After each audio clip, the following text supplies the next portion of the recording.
കൂടുന്ന പ്രിയ സിസ്റ്റർ ലിറ്റിയുടെ പേരൻസാ. നാട്ടിൽ നിന്ന് 5-6 മാസം മുമ്പ് അവരുടെ കടന്നു വന്നു. കഴിഞ്ഞ ആഴ്ചകളൊക്കെ നമ്മോടൊപ്പം ഒരുമിച്ച് അവർ ദൈവത്തെ നമ്മോടൊപ്പം ചേർന്ന് ആരാധിച്ചു. ഈ വരുന്ന ചൊവ്വാഴ്ച ആദ്യമായിട്ട് അവർ വേദിയിലേക്ക് വന്നത്. ചൊവ്വാഴ്ച അവർ മടങ്ങിപ്പോകുന്നു. ഈ കഥാദാസനെ കുടുംബത്തെ ഓർത്ത് ഞാൻ ദൈവത്തെ സ്തുതിക്കുന്നു. ആമേൻ, ഹല്ലേലൂയ. ഞാൻ എന്തുകൊണ്ടായിരുന്നു ഫാദേഴ്സ് ഡേയിൽ ഈ പിതാവിന്റെ സ്റ്റോറി ഒന്ന് ഹൈലൈറ്റ് ചെയ്ത് പറയാൻ ആഗ്രഹിക്കുന്നത്? There is something unique about him. ഈ പിതാവിന്റെ കഥ ചില യുണീക്ക് ആയിട്ടുള്ള ഇൻസ്പയർ ചെയ്യുന്ന ചില കാര്യങ്ങളുണ്ട്. തൊട്ടഭാഗം തിരുവല്ല തൊട്ടഭാഗമാണ് അവർ താമസിക്കുന്നത്. ഹല്ലേലൂയ. നിങ്ങളാരെങ്കിലും തിരുവല്ലക്കാരുണ്ടെങ്കിൽ തൊട്ടഭാഗക്കാരുണ്ടെങ്കിൽ അടുത്ത പ്രാവശ്യം നാട്ടിൽ പോകുമ്പോൾ നിങ്ങൾ ആ ഭാഗം ഒന്ന് കാണുമ്പോൾ ഈ പിതാവിനെ നിങ്ങൾ ഓർത്തിരിക്കണം. നിങ്ങൾ ഒന്ന് കണ്ടോ? ആമേൻ, ഹല്ലേലൂയ. 3 പെൺകുഞ്ഞുങ്ങളെ ദൈവർക്ക് ദാനമായി നൽകി. ആമേൻ, ഹല്ലേലൂയ. കർത്താവ് അവരെ വളർത്തുവാൻ അവർക്ക് ആവശ്യമുള്ള വിദ്യാഭ്യാസമൊക്കെ നൽകുവാൻ ആ പ്രിയ പിതാവിന് തന്റെ ആമേൻ ഹല്ലേലൂയ പരിമിതി in his own limitations, whatever he could do, he did everything. But more than that, the last 20+ years, കർത്താവ് തനിക്ക് കൊടുത്തൊരു ദർശനം. He is not a pastor, not an ordained pastor, not a nothing. ദൈവം തന്നെ മനസ്സിലൊരു ദർശനം കൊടുത്തെന്നറിയാമോ? യേശുവിനെ സുവിശേഷം അറിയിക്കണം. തനിക്ക് കിട്ടിയ അവസരങ്ങളൊക്കെ താൻ അതിന് പ്രയോജനപ്പെടുത്തി. ആരാണ്ട് തനിക്ക് ഗിഫ്റ്റ് കൊടുത്തു, മൈക്ക്, എന്റെ PS സിസ്റ്റം, എന്റെ മോട്ടോർ ബൈക്ക്. അതിൽ ആമേൻ മൈക്ക് വെച്ചുകൊണ്ട് ആമേൻ തോട്ടഭാഗം തൊട്ട് തിരുവല്ല, കോട്ടയം ആ ഭാഗത്തൊക്കെ ഒരു നാൽക്കാലം എവിടെ കാണുന്നു അവിടെ നിർത്തി he would proclaim the name of Jesus. യേശുവിനെ ഉയർത്തും. എന്റെ ലെഫ്റ്റ് കണ്ണിന് കാഴ്ചയില്ല എങ്കിലും he doesn't have eyesight on his left eye, but yet he drives his motorbike all across Kerala and he is proclaiming the name of Jesus. അതിനെക്കാട്ടി എന്നെ സ്വാധീനിച്ചത് നാട്ടിൽ പ്രിയ കർത്താവ് മലയാളം നന്നായി അറിയാം. അതുകൊണ്ട് മലയാളത്തിൽ സംസാരിക്കുന്നു, ഈ കാര്യങ്ങളൊക്കെ ചെയ്യുന്നു. ഈ രാജ്യത്തിൽ വന്നു വിസിറ്റിങ്ങിന് അവർ വന്നത്. മോളവിടെ താമസിക്കുന്നുവെങ്കിലും എന്നും നടക്കാൻ വേണ്ടിയൊക്കെ പോകുമ്പോൾ എനിക്ക് ഇംഗ്ലീഷ് അറിഞ്ഞൂടെങ്കിലും ഇംഗ്ലീഷ് ട്രാക്ട് എടുത്തുകൊണ്ടാണ് നടക്കുന്നത്. ആമേൻ, കാണുന്നവർക്ക് ഇംഗ്ലീഷ് ട്രാക്ട് ഒക്കെ താൻ വിതരണം ചെയ്യുക. ആമേൻ. ഇന്ന് ഈ ഫാദേഴ്സ് ഡേക്ക് ഈ പ്രിയ പിതാവും നമുക്കൊരു ഇൻസ്പിറേഷൻ ആയി തീരട്ടെ. Let this father be an inspiration to all of us. നിങ്ങളാണെങ്കിൽ Thottabhagam Thiruvalla ഭാഗത്തൊക്കെ പോകുകയാണെങ്കിൽ അവധി സമയത്തൊക്കെ എവിടെയെങ്കിലും കമ്മയിൽ വെച്ച് ഒരു ശബ്ദം കേൾക്കാതെ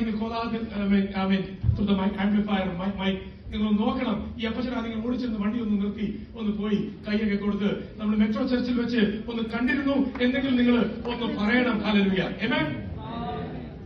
Along with him അവർ ഈ ചൊവ്വാഴ്ച മടങ്ങി പോകുക. ആമേൻ, ഹല്ലേലൂയ. അവരെ ധാരാളമായിട്ട് അനുഗ്രഹിക്കട്ടെ. അപ്പച്ചന് കമലിൽ പ്രസംഗിക്കുന്ന പ്രസംഗം ഒന്ന് പ്രസംഗിക്കാൻ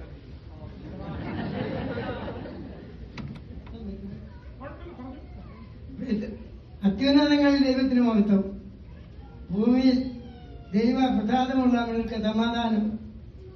ഇതാണ് സുവിശേഷത്തിന്റെ ആദ്യഘട്ടം.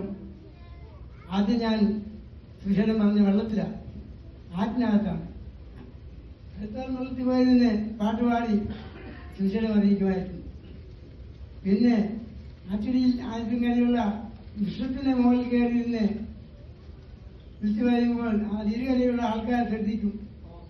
ഇങ്ങനെ വന്ന് പ്രാർത്ഥിച്ചു. ദൈവകൃപയാൽ ദൈവം 2 മൈക്കും എന്റെ തെറ്റോട് കൂടി തരുവാൻ ഇവിടെയാക്കി പ്രാർത്ഥിച്ചു. സഞ്ചരിക്കുവാൻ ഒരു ട്യൂബിലർ 2 ലിവറിൽ ഒന്ന് കൊടുത്തിട്ട് ഒരു പുതിയ ട്യൂബിലർ ദൈവസഭ സുവിശേഷം അറിയിപ്പാൻ തന്നു. ഇപ്പോൾ അതിലാണ് സുവിശേഷം അറിയിച്ചുകൊണ്ടിരിക്കുന്നത്.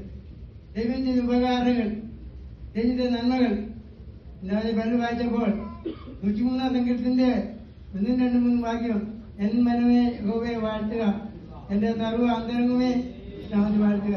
എൻ മനമേ യഹോവയെ വാഴ്ത്തുക, അവന്റെ ഉപകാരങ്ങൾ ഒന്നും മറക്കരുത്. ദൈവന്റെ ഉപകാരങ്ങൾ, ദൈവത്തിന്റെ നന്മകൾ. ഇപ്പോൾ 76 വയസ്സുണ്ട്. ഈ 76-ാമത്തെ വയസ്സിലും ഈ പട്ടണത്തിൽ വരുവാൻ, ഈ അമേരിക്കയിൽ വന്ന് കുഞ്ഞുങ്ങളോടൊപ്പം ഇവിടുത്തെ ദൈവസഭയും ദൈവക്കളുടെ നേതാക്കളുടെ കുടുംബത്തോടും ചേർന്ന് ദൈവത്തെ ആരാധിപ്പാൻ ദൈവം ഒരുക്കിയ ഭാഗ്യത്തിനായി കർത്താവിനെ സ്തുതിക്കുന്നു. ഈ പട്ടണത്തിൽ ഇവിടെ വന്ന് അനേക പട്ടണങ്ങളിൽ കുഞ്ഞുങ്ങളുമായി കണ്ടുപോകാൻ ദൈവം ഇടയാക്കി. അതൊക്കെ ഓർക്കുമ്പോൾ ഇത് ദൈവത്തിന്റെ ഉപകാരങ്ങൾ വർണ്ണിച്ചാൽ മതിയാകത്തില്ല. ദൈവത്തെ നന്ദി സ്തുതിക്കുന്നു. ഇപ്പൊ കുടുംബമായി ദൈവത്തെ ആരാധിപ്പാൻ ദൈവം ഇടയാക്കി. 3 കുഞ്ഞുങ്ങളും കൃപയാൽ ദൈവ പരിപ്രകാരം ജീവിപ്പാൻ അവർ ഇടയാക്കി. അവരുടെ കുടുംബങ്ങളെ ദൈവം അതിനുവേണ്ടി ഒരിക്കൽ ഓർത്തും അദ്ദേഹം ശ്രദ്ധിക്കുന്നു. ഇതുപോലെക്കാലം ദൈവം അനുവദിച്ചാൽ അടുത്ത ചൊവ്വാഴ്ച രാവിലെ ഇവിടുന്ന് വടക്കേത്രയാണ് ദൈവക്കളിയും ദൈവദാസന്റെയും വലിയൊരു പ്രാർത്ഥന നമുക്ക് ആവശ്യമാണ്. പ്രത്യേക പ്രവർത്തനങ്ങളെ ഓർത്തി പ്രാർത്ഥിക്കണം. വിശ്വാസത്തോടാണ് ഓരോ പ്രവർത്തനം ചെയ്യുന്നത്. സംസാരിക്കുമ്പോൾ അല്പം പ്രയാസമാണെങ്കിലും എല്ലാം തിരിച്ചില്ല എങ്കിലും പ്രതിജ്ഞായ മോശയെ പോലെ എന്റെ കരങ്ങൾ പോകുന്നത്. ഈ ബൈബിളാണ് എന്നെ ഈ അതിന് ലജ്ജയില്ല. ഈ ബൈബിൾ കയ്യിൽ വേണ്ടാൽ ദൈവം എനിക്കറിയാൻ ദൈവത്തെ നന്ദി തുതിക്കുന്നു. Praise the Lord. Amen. Would you stretch your hands towards them? Hallelujah. David.